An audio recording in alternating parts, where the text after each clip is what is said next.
నమస్తే. సెప్టెంబర్ 2వ తేదీ భాద్రపద మాస మంగళవారం శుక్లపక్ష దశమి రాత్రి 12:35 వరకు తదుపరి ఏకాదశి. మూలా నక్షత్రం రాత్రి 8 గంటల వరకు తదుపరి పూర్వాషాఢ నక్షత్రం. దుర్ముహూర్తం ఉదయం 8:15 నుండి 9:07 మధ్య గలదు. మంగళవారం మూలా నక్షత్రం చతుర్యోగం రాజ్యలాభం, పూర్వాషాఢ మిత్రయోగం కార్యసిద్ధి కనుక ప్రయాణాలు అనుకూలం. ప్రతి అమావాస్యకు చనిపోయిన తన పితృదేవతలు వారి ఇంటి గుమ్మం దగ్గరకు వచ్చి వారి పిల్లలు తర్పణాలు ఇస్తున్నారేమో అని ఎదురు చూస్తారు.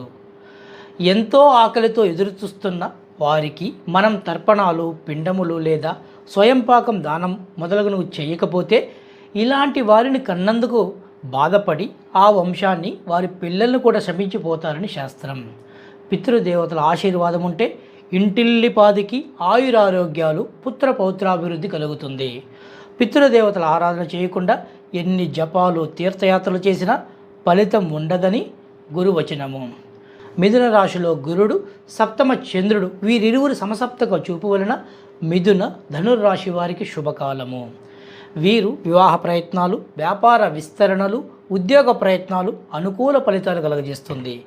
తల్లిదండ్రుల దగ్గర ఆశీర్వాదం తీసుకునే ప్రయత్నం మొదలు పెడితే తప్పకుండా శుభ ఫలితాలు కలుగుతాయి. జై శ్రీరామ్.